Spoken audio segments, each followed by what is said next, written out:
Você cresceu ouvindo a mesma história repetida 1000 vezes. Se você estudar, se você trabalhar enquanto eles dormem, se você se esforçar mais do que todo mundo, o sucesso vai chegar. É a promessa sagrada da meritocracia. A ideia de que a sociedade é uma máquina justa de triagem onde os melhores sobem e os preguiçosos ficam para trás.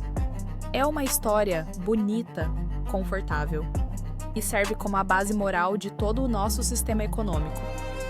Mas e se eu te dissesse que ela é matematicamente impossível? E se a ciência mais avançada de 2024 provasse que o fator número 1 para o seu sucesso financeiro não é o seu talento, nem a sua inteligência, nem a sua garra? Vamos ver simulações de computador que provam que os bilionários não são os mais espertos, mas sim os mais sortudos. Vamos entrar no cérebro humano e ver como a pobreza destrói fisicamente a sua capacidade de pensar. E vamos revelar dados inéditos sobre a nova aristocracia hereditária e quanto tempo leva para uma família pobre virar classe média no Brasil. Prepare-se para ter suas crenças destruídas. Bem-vindo à anatomia da desigualdade. Para começar, vamos tirar a emoção da sala e olhar para os números frios da física. Se o sucesso dependesse apenas de talento e esforço, a distribuição de riqueza no mundo deveria seguir uma curva normal, uma curva de sino. Pense na altura das pessoas. A maioria tem altura média. Poucos são muito baixos, poucos são gigantes. Ninguém tem 3 quilômetros de altura. O talento humano funciona assim. Ninguém é 1000 vezes mais inteligente que a média. Ninguém consegue trabalhar 1000 vezes mais horas por dia do que você. As capacidades humanas são limitadas. Mas a riqueza não segue essa regra. A riqueza segue o que chamamos de lei de potência. O homem mais rico do mundo tem o patrimônio de milhões de pessoas somadas. Se o talento é limitado, mas a riqueza é exponencial, a conta não fecha. Tem alguma coisa multiplicando o resultado que não é o esforço. Físicos italianos decidiram testar isso. Eles criaram uma simulação de computador complexa com 1000 pessoas virtuais. Algumas eram mais talentosas, outras menos. Eles soltaram eventos aleatórios de azar e sorte no sistema durante 40 anos simulados. O resultado foi chocante e destruiu a tese meritocrática. Os vencedores nunca eram os mais talentosos. Os vencedores eram quase sempre pessoas medíocres, com talento apenas mediano que tiveram uma sequência estatisticamente improvável de sorte. E os gênios, os virtuosos? Os mais talentosos muitas vezes terminavam pobres porque um único evento de azar no começo da vida, como uma doença ou nascer no país errado, destruía todo o potencial de acumulação. A conclusão matemática é clara: o sucesso extremo é filho da sorte. Mas você pode dizer: mas o pobre pode se esforçar e mudar a sorte dele se tiver força de vontade. Aqui entra a neurociência para dar o golpe final nesse argumento. Estudos recentes de 2024 provam que a pobreza não é falta de caráter, é falta de banda larga mental. O cérebro humano tem um limite de processamento. Quando você não sabe se vai ter dinheiro para comer amanhã ou pagar o aluguel, essa preocupação sequestra a sua mente. Isso é chamado de tunneling. Você só consegue focar na crise imediata. O seu QI funcional cai em média 13 pontos. É o mesmo efeito cognitivo de passar uma noite inteira sem dormir ou ser alcoólatra crônico. Exigir que alguém na pobreza tome decisões financeiras perfeitas e planeje o futuro a longo prazo é biologicamente injusto. É como pedir para alguém correr uma maratona carregando uma mochila de 30 quilos nas costas, competindo contra alguém que vai de carro. E ainda chamar quem chega primeiro de merecedor. A pobreza corrói a ferramenta que você precisa para sair dela: o seu cérebro. E por que os ricos não percebem isso? Porque eles insistem em dizer que chegaram lá apenas pelo suor e ignoram a sorte.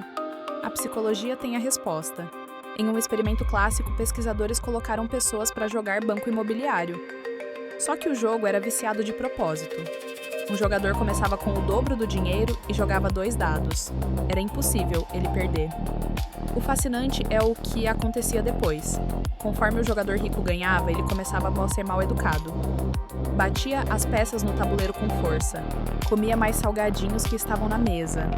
E no final, quando perguntavam por que ele ganhou, ele falava da estratégia dele.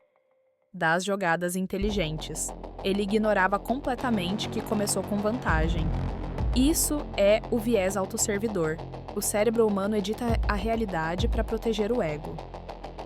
E se você ainda acha que o topo da pirâmide é feito de gênios inovadores que começaram do zero, olhe para a lista da Forbes de 2024. Temos um dado novo que marca o fim de uma era. Pela primeira vez em 15 anos, todos os bilionários com menos de 30 anos listados não criaram nada. Eles herdaram tudo. Nenhum deles fundou uma empresa. Nenhum deles inventou um aplicativo revolucionário na garagem. Eles apenas nasceram no útero certo. Estamos vivendo a maior transferência de riqueza da história humana, onde os baby boomers estão passando trilhões para seus filhos. Enquanto a base luta para sobreviver com salários estagnados, o topo consolidou uma nova aristocracia, onde o mérito é irrelevante. É eritocracia, mas vamos trazer isso para a realidade brutal do Brasil. A OCDE calculou quanto tempo leva para uma família pobre atingir a renda média do país. Na Dinamarca leva 2 gerações. O filho do pobre já pode ser classe média. No Brasil leva 9 gerações. 9 gerações são quase 300 anos.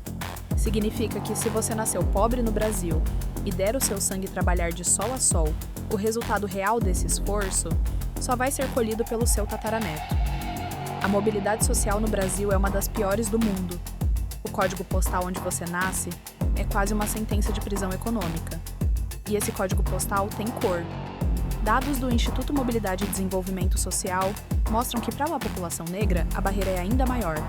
Mesmo quando um profissional negro tem a mesma formação e o mesmo esforço de um branco, ele ganha menos e sobe menos na carreira. O elevador social não está apenas quebrado, ele tem travas seletivas. E aqui cai o último mito que usam para consolar quem está na base. Aquele ditado popular de que dinheiro não traz felicidade.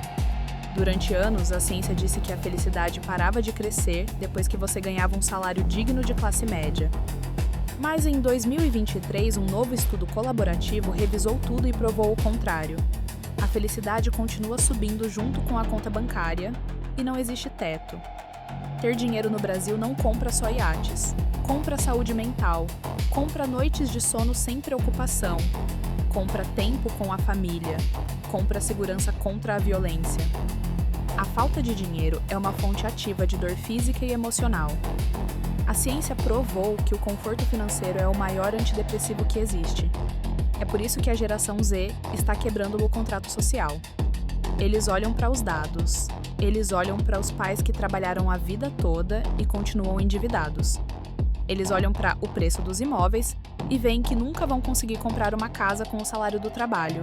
Eles perceberam que a conta não fecha. Fenômenos como o quiet quitting, a demissão silenciosa, não são preguiça. São racionalidade econômica. Se o esforço extra não garante recompensa extra, por que se esforçar? Se o jogo é decidido pelo berço e pela sorte, por que jogar de acordo com as regras deles? Eles pararam de acreditar na cenoura amarrada na ponta da vara. Então o esforço não serve para nada? Calma, o esforço é necessário, mas ele não é suficiente. O esforço é o que te mantém no jogo, mas é o código postal, a sorte e a herança que tem o maior peso se você vai ganhar. A meritocracia hoje funciona como um mito para justificar a desigualdade, para fazer você acreditar que a culpa do seu fracasso é só sua e que o sucesso do bilionário é só dele. Mas os dados mostram que o jogo estava viciado antes mesmo de você nascer. A verdadeira pergunta não é como eu posso me esforçar mais. A pergunta é como nós podemos criar uma sociedade onde o CEP de uma criança não defina o futuro dela, onde o talento não seja desperdiçado pela falta de sorte. E você acredita que chegou onde está por sorte ou esforço? Comenta aqui embaixo e compartilha esse vídeo com aquele seu amigo que adora falar de meritocracia. A ciência mandou um abraço.